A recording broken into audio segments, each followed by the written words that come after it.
is in the food that you buy and even in a lot of the recipes that you make, and in most of the meals that you eat at restaurants.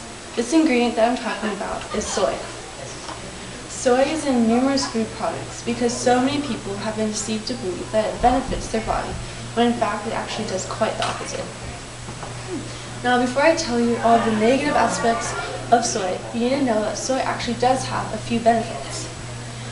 According to Soleil.com, one of the main benefits is that soy is very heart healthy.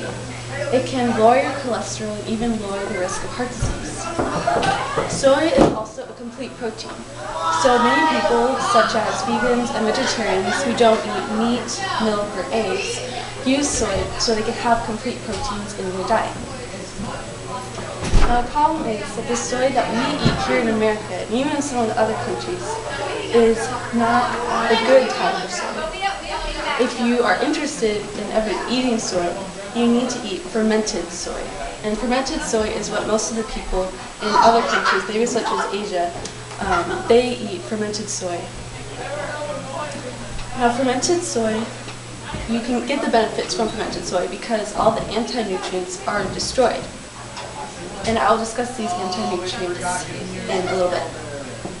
Now, fermented soy is a lot better for you because it also becomes very high in vitamin K2. Now, vitamin K2 can prevent cardiovascular disease, osteoporosis, certain types of cancers, and even dementia.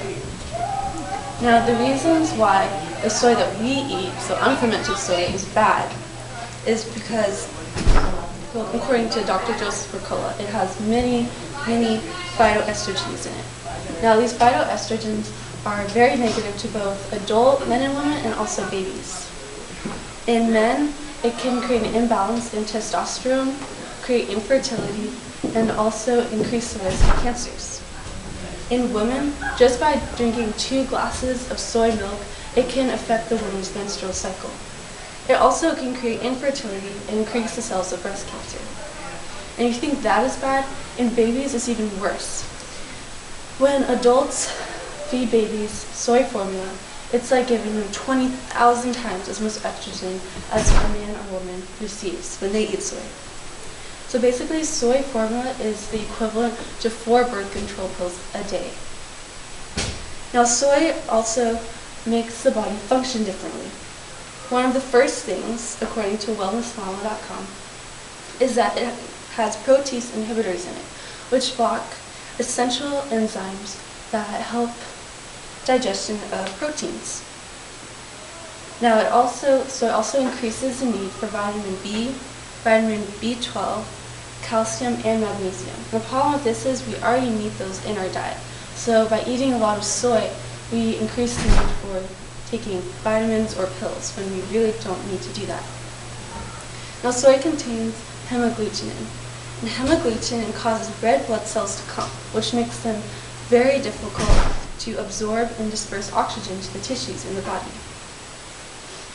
Soy also contains aluminum and manganese.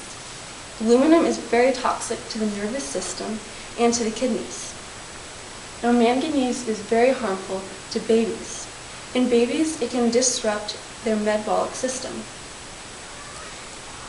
Now, in manganese disrupting the baby's metabolic system, it's just a thought, but it might even play a small part in child obesity.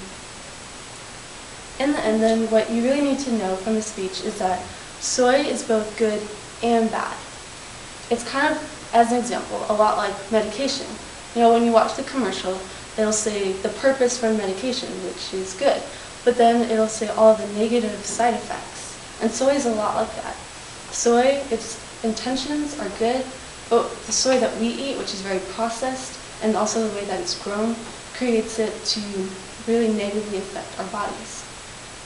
So from this information, I hope that now you know that soy, certain types of soy, are bad. But when you really try to seek out the right type of soy, it can also be very beneficial to your body. Thank you.